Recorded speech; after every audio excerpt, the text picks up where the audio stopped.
नमस्कार दोस्तों, इन्फोवैक्स में मैं रोशन मैथिल आपका स्वागत करता हूं। दोस्तों, आज जो हमारा टॉपिक है वो टॉपिक थोड़ा हटके है। आप बताएंगे कि सर क्या हटके है? क्या आज आप फाइनेंस के बारे में नहीं बताओगे? क्या आज टैक्सेशन के बारे में नहीं बताओगे? क्या आज बाकी चीज़ों के बारे में नहीं बताओगे? जी नहीं, आज मैं ना ही फाइनेंस के बारे में बताने वाला हूँ, ना ही टैक्सेशन के बारे में बताना वाला हूँ। आज मैं हमारे और आपकी ज़िंदगी के बारे में बात करने आया है। बहुत ही छोटा वीडियो होगा, मैं इसको बहुत ज़्यादा नहीं बढ़ाऊंगा, जैसे आजकल के जो मोटिवेशनल लोग बढ़ाते हैं उतना नहीं बढ़ाऊंगा। नॉर्मल सा वीडियो बनेगा, लेकिन वीडियो इतना फ्रूटफुल होगा आपके लिए। और अगर आप इस चीज़ को, जो 2-3 चीज़ें मैं आपको बता रहा हूँ, अगर इस चीज़ को अगर आपने फॉलो कर लिया तो मैं गारंटी बोलता हूँ आप अपने ज़िंदगी में एक अच्छे ट्रैक पे आ जाओगे। और मैं ये बात कोई हवा में नहीं बोलता, मैंने खुद इस चीज़ का पालन किया है और मैं खुद इस चीज़ को महसूस करता हूँ कि पैसा कमाना एक अलग चीज़ होता है, लेकिन वेल्दियर बनना एक अलग चीज़ होता है। तो मैंने इस चीज़ को खुद पहले फील किया, इस चीज़ को खुद पहले एक्शन में लाया, और जब मुझे लगा कि नहीं, ये चीज़ सभी व्यक्तियों को करना चाहिए। अगर ज़िंदगी में आप अगर ये छोटे छोटे 2-3 कदम अगर उठा लेते हैं तो आप ज़िंदगी में आराम से आगे बढ़ सकते हैं। और ये बहुत ही छोटे छोटे कदम हैं।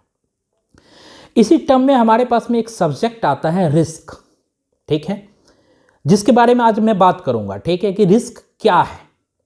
बहुत सारे लोग इस चीज पे बात ही नहीं करते हैं। रिस्क है क्या? कोई बात नहीं, कोई चर्चा नहीं, बात ही करना छोड़ दो यार। रिस्क क्या है? छोड़ो यार, रिस्क ले लेंगे, कई बार रिस्क ले लेंगे, लेकिन क्या रिस्क आप ले लेंगे? सपोज एक छोटा सा पॉइंट मैं बता रहा हूं, क्या आपके परिवार, आपको पता है कि हम इंडिया में रहते हैं, इंडिया में ये भी पता है कि 5 आदमी खाने वाले 1 आदमी कमाने वाले, या 10 आदमी खाने वाले 1 आदमी कमाने वाले, ऐसा ही सिस्टम चलता है हमारे यहाँ। कुछ लोग कमाते हैं, कुछ लोग खाते हैं, बहुत सारे लोग खाते हैं, कुछ लोग नहीं खाते, कुछ लोग कमाते हैं और बहुत सारे लोग खाते हैं। परिवार का यही सिस्टम है। लेकिन एक बात बताइए, क्या इस चीज़ का रिस्क लेगी आपकी परिवार कि परिवार के कमाने वाले सदस्य जो हैं वो किसी आकस्मिक कारण से ना हो? बताइए, मैं आपसे पूछता हूं, कमेंट में लिखिए। इस चीज का रिस्क आप लेंगे? नहीं लेंगे, कोई नहीं लेगा दोस्त, इस चीज का रिस्क कोई नहीं लेगा। ठीक है, दूसरा बात बताइए, दूसरा पॉइंट पे आते हैं। क्या आपके परिवार इस चीज का रिस्क लेगा कि आपके जितने भी सेविंग थे, आपने पिछले 10 साल, 5 साल, 15 साल में जो भी सेविंग किए हो, वो 2-3 दिनों में खत्म हो जाए? 2-3 दिन में बिल्कुल धाराशाही हो जाए, कुछ बचे ही नहीं? क्या आपका परिवार या आप, मैं आपसे बोल रहा हूं, आप क्या ऐसा रिस्क लेने के लिए तैयार है? आपका फिर जवाब आएगा कि आप ऐसा रिस्क भी नहीं लेंगे। चलिए तीसरे टॉपिक पे आते हैं। क्या आपका परिवार ऐसा रिस्क लेने के लिए तैयार है कि आप जो भी पैसा कमा रहे, सपोज डैट आपने 10,000 रुपये महीने ही अर्न किया, वो सारे के सारे आपके परिवार में खर्च हो जाए, एक 25 पैसे, 50 पैसे, 2 रुपये, 5 रुपये भी आपने बचत नहीं किया?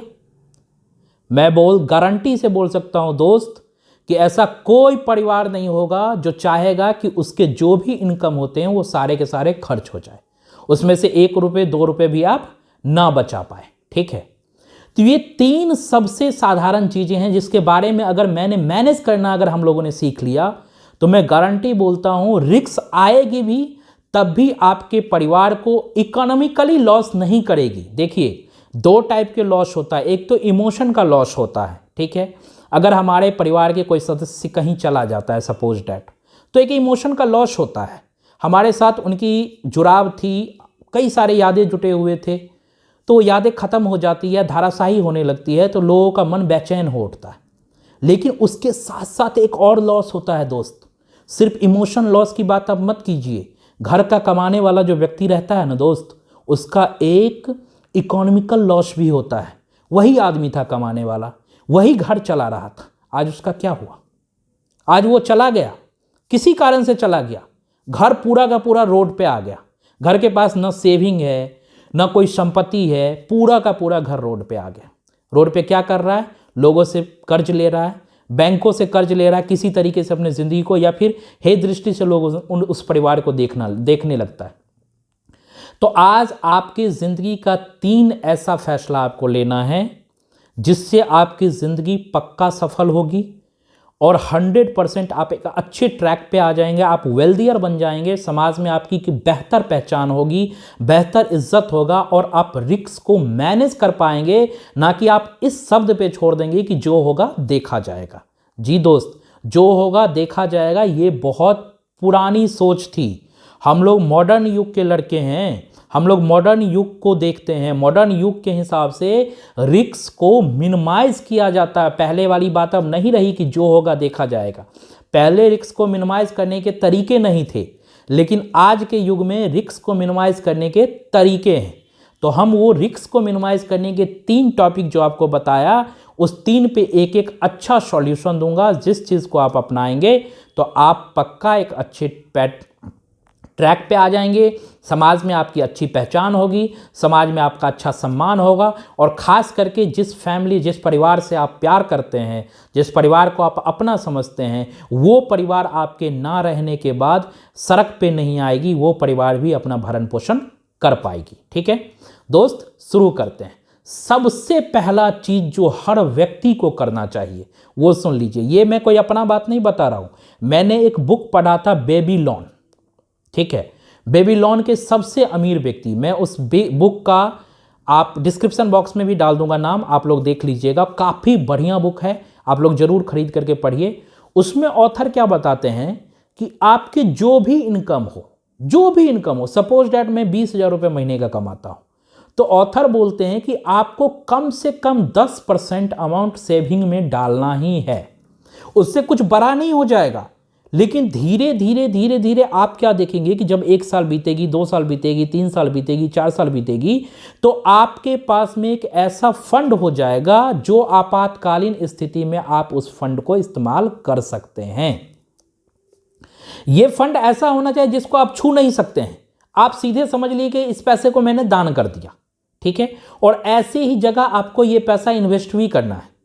ऐसे ही जगह पैसा इन्वेस्टमेंट करना है ताकि आप तुरंत ना निकाल पाए। पता लगेगा कि आज पैसे की जरूरत है, निकाल लो, नहीं। उसको आप समझ लीजिए कि वो इमरजेंसी फंड है। ऐसा इमरजेंसी जिसमें मतलब आप निकालना मजबूरी हो गई है, अगर आप नहीं निकालेंगे तो फिर लोगों से कर्ज लेने पड़ेंगे बड़े बड़े, या फिर लोग भी कर्ज नहीं दे रहे। मैं तो बोलता हूं कि उस फंड को आप ऐसे छोड़ दीजिए। लोग भी अगर आपसे को कर्ज दे रहा है, आपको पैसे की जरूरत हो, कर्ज लेके काम कर लीजिए, लेकिन उस फंड को रहने दीजिए आप अपने बुढ़ापे के लिए, ताकि बुढ़ापा के समय में जब आपका उम्र 60 साल हो जाए, 65 साल हो जाए, तब जब आप काम करने लायक नहीं रहे या रिटायरमेंट आपकी हो जाए, तो उस वक्त आपको किसी दूसरे की तरफ देखने की जरूरत नहीं पड़ेगी। तो पहला रूल मैंने क्या बोला? पहला रूल मैंने बोला कि आप अपने इनकम का 10% हमेशा के लिए अपने बुढ़ापा के लिए रखेंगे। उस पैसे का कोई इस्तेमाल नहीं होगा। आपको ये समझना है कि ये पैसा आपने किसी से कर्ज लिया हुआ है और ये पैसे 10% आप हर महीना उसको दे देते हैं। ठीक है, चाहे आप 10,000 कमाते हो, 5,000 कमाते हो, 50,000 कमाते हो, 5 लाख कमाते हो, डजंट मैटर। ठीक है, आपको ये काम करना ही है। तो पहला मेरा रिस्क को मिनिमाइज करने की क्या बात होगी? इससे क्या होगी? आपका जो बुढ़ापा होगा, रिटायरमेंट होगा, आप देखते होंगे भारतीय समाज में, आप भी रहते हैं, हम भी रहते हैं, जो बूढ़े लोग हैं उनको, उनके जो बाल बच्चे हैं, उनके जो रिश्तेदार हैं, वो उनको छोड़ के चले जाते हैं। फिर वो परेशान रहते हैं खाने पीने के लिए, सरकार की तरफ देखते रहते हैं कि सरकार कुछ दे दे, या लोगों की तरफ देखते रहते हैं कि लोग कुछ दे दे, और उन्हें कुछ नहीं मिलता है। तो हम कहते हैं ऐसा स्थिति आपके साथ भी आने वाला है, हमारे साथ भी आने वाला है। तो हम और आप क्यों ना अपने ज़िंदगी में थोड़ा इस चीज़ का महत्व दें, और हमें ये शुरू से ही सोच के चलना चाहिए, शुरू से ही बैलेंस करके चलना चाहिए कि ऐसे प्रॉब्लम हमारे साथ ना आए। ठीक है, आप बोलेंगे सर दूसरा बता दो। अब चलो दूसरा बात, जिंदगी में हमेशा एक टर्म इंश्योरेंस जरूर लेना अपने आप का। मैं ट्रेडिशनल इंश्योरेंस के बारे में नहीं बताता हूं। अब ट्रेडिशनल इंश्योरेंस और टर्म इंश्योरेंस क्या होता है, इस पे मैं एक प्रॉपर वीडियो बनाऊंगा, लेकिन मैं थोड़ा अभी बता देता हूं आपको। ट्रेडिशनल इंश्योरेंस में क्या होता है, जो ट्रेडिशनल पहले चलते आ रहे थे कि आप एक अमाउंट देते रहेंगे हर महीना, हर साल, और मैच्योरिटी पे जब आपका अमाउंट मैच्योर हो जाता है, जब आपका समय मैच्योर हो जाता है, तो उस टाइम आपको वो कुछ पैसे रिटर्न करेंगे। ठीक है, लेकिन नया आजकल के सिस्टम में क्या होता है दोस्त, कि टर्म इंश्योरेंस का समय आ गया। इसमें क्या होता है कि आपको कुछ रिटर्न तो नहीं मिलेगा, लेकिन एक बड़े अमाउंट के लिए आप सिक्योर हो जाओगे। बहुत बड़े अमाउंट, जितना बड़ा अमाउंट आप चाहो उतने बड़े अमाउंट के लिए। सपोज डैट कि अगर आपको मैं अभी बोलूं कि एक ट्रेडिशनल इंश्योरेंस अगर आपको लेना है तो आपको 1 करोड़ का इंश्योरेंस लेना है और 20 साल के लिए अगर इंश्योरेंस है तो मैं आपको बता दे रहा हूं कि उसके लिए करीब करीब आपको 5 से 6 लाख रुपए साल डालने होंगे। 5 लाख रुपए करीब करीब डालना होगा, तब जाकर के आपको ट्रेडिशनल 20 साल के बाद 1 करोड़ रुपए देगा। ठीक है, लेकिन टर्म इंश्योरेंस अगर आपको 1 करोड़ रुपए का लेना है तो वो आपको मैक्सिमम 10 से 12 हजार रुपए में पूरे साल में मिल जाएगा। सिर्फ 10-12 हजार, कहां 5 लाख रुपए और कहां 10-12 हजार रुपए, आप अंतर को समझिए। लेकिन इसमें आपको मिलेगा कुछ नहीं। अगर आपके साथ मिसहैपनिंग नहीं होती है तो आपको कुछ भी नहीं मिलेगा। लेकिन अगर सपोज डैट आपकी उम्र मान लो अभी 25 साल है, 30 साल है, 37 साल है, 40 साल है, लेकिन आपकी ज़िंदगी में आने वाले 80 साल तक, आपकी ज़िंदगी के 80वां साल तक, 50वां साल तक, अभी तो ऐसे ऐसे इंश्योरेंस कंपनी आ गई है कि 90 वर्ष तक आपको सिक्योर कर देती है। तो आने वाले 80 साल 90 साल के बीच तक भी अगर आपको कुछ होता है तो वो जो पैसे 1 करोड़ होंगे वो आपके परिवार को दिया जाएगा। ठीक है, बदले में आपसे एक छोटी अमाउंट ले रहे हैं, 10,000, 8,000, 10,000 रुपये साल में लेना कोई बड़ी बात नहीं है। मंथली में अगर आप मंथ में बांट देंगे उसको तो वो 800, 900, 1,000 रुपये आते हैं। 800, 900, 1,000 रुपये तो आप ऐसे ही मूवी देखने में ख़त्म कर देते हैं, चाय सिगरेट में ख़त्म कर देते हैं।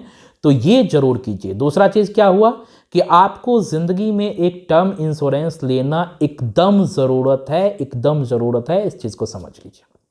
ठीक है, 2 चीज़ें हो गई। पहला, हमने क्या किया, अपने आप को, अपने फ्यूचर के लिए हमने कुछ सेविंग कर ली। दूसरा क्या हुआ कि हमने अपने आप को, अगर मुझे ना कुछ हो जाए या हमारे परिवार के कमाने वाले व्यक्ति को ना कुछ हो जाए तो हमने अपने आप को सिक्योर कर लिया या उन कमाने वाले व्यक्ति को सिक्योर कर दिया ताकि परिवार को कुछ आगे प्रॉब्लम ना हो उनके ना रहने से। तीसरी प्रॉब्लम मैंने आपको क्या बताया था? तीसरा प्रॉब्लम बताया था कि क्या आपके जमा पूंजी, आपके जितने जिंदगी के जमा पूंजी, क्या 2-3 दिन में खत्म हो जाए तो आपको कैसा लगेगा? बहुत खराब लगेगा, सबको खराब लगता है। ऐसा होता है मेरे दोस्त, सैकड़ों केस आपने देखा होगा कि आपकी जिंदगी का कमाई 2-3 दिन में खत्म हो गया। तो इस चीज को हम कैसे सिक्योर करें? इसको अब कैसे खत्म हो जाता है? सपोज डैट आप यंग हैं, आपने पैसे कमाए हैं, 5-10 लाख रुपए आपके अकाउंट्स में पड़े हुए हैं, आपने अन्य अन्य तरीके से रखे हुए हैं। सपोज दैट आपके पिताजी, आपके मम्मी जी, आपके दादाजी कोई बीमार हो जाते हैं, और बीमार भी ऐसे होते हैं कि उनका खर्चा काफ़ी आ जाता है, 5 लाख, 10 लाख, 15 लाख रुपए। क्या आप उन्हें छोड़ देंगे?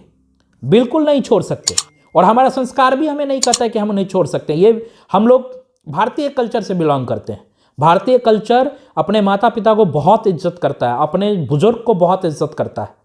तो भारतीय कल्चर कभी नहीं छोड़ देगा। छोड़िए ना, माता पिता को छोड़िए, आपको ही कुछ हो जाए और 10-20 हजार रुपये, 10-20 लाख रुपए आपको लग जाए तो उस केस में क्या होगा? आपके सारे के सारे पैसे परे के परे रह जाएंगे। 2-3 दिन में आप डॉक्टर को दे आओगे, 2-3 दिन में आप हॉस्पिटल को दे आओगे।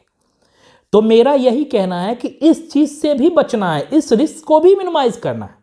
अभी जो रिस्क है, आप यही बोलेंगे कि सर जो होगा देखा जाएगा, तो इस पे हम लोग को नहीं रहना। इस रिस्क को भी हम लोग को मिनिमाइज करना है, और इसको मिनिमाइज करने का आसान सा तरीका है कि हमें एक हेल्थ इंश्योरेंस जरूर लेना चाहिए।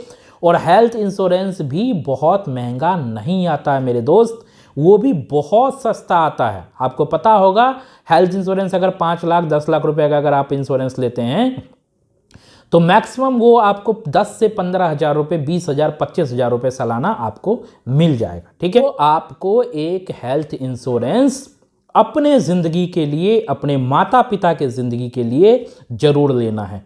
तो शॉर्ट फॉर्म में आज मैं बता देता हूँ 3 चीज़ें हमने क्या क्या सीखी।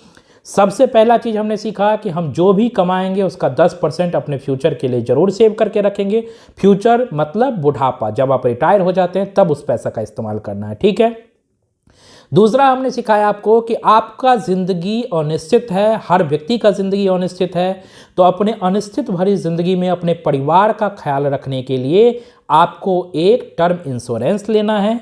और तीसरा मैंने बताया कि खुदा ना खास्ता आपके परिवार या आपको या आपके रिश्तेदार किसी को कुछ अगर ऐसा हो जाता है जिसमें आपकी सारी सेविंग, आपकी सारी कमाई धरी की धरी रह जाती है, आपकी सारी कमाई 2 दिन 5 दिन में डॉक्टर हॉस्पिटल में लग जाते हैं, तो इसके लिए आपको एक हेल्थ इंश्योरेंस जरूर लेना है। ये 3 चीज़ें अगर आप अपने ज़िंदगी में कर लेते हैं तो आप यकीन मानिए दोस्त, आप अपने ज़िंदगी में बहुत आगे जा सकते हैं। आपको कोई भी चीज़ें डराएगी नहीं, आपके परिवार सुरक्षित रहेगा। और हम लोग पैसे क्यों कमाते हैं, हम लोग ज़िंदगी क्यों जीते हैं, तो आप पाएंगे हमेशा अपने परिवार की सुरक्षा के लिए, हमेशा समाज में सुरक्षित महसूस करने के लिए हम लोग पैसे और धन कमाते हैं। तो इस तीनों चीज़ को याद रखिए। वीडियो अगर अच्छा लगा तो वीडियो को ज़रूर लाइक कर दीजिए, चैनल को ज़रूर सब्सक्राइब कर दीजिए। और ख़ास करके मैं महिलाओं से कहना चाहता हूं कि अपने हस्बैंड को या अपने बेटे को ज़रूर आप सिक्योर करवाइए।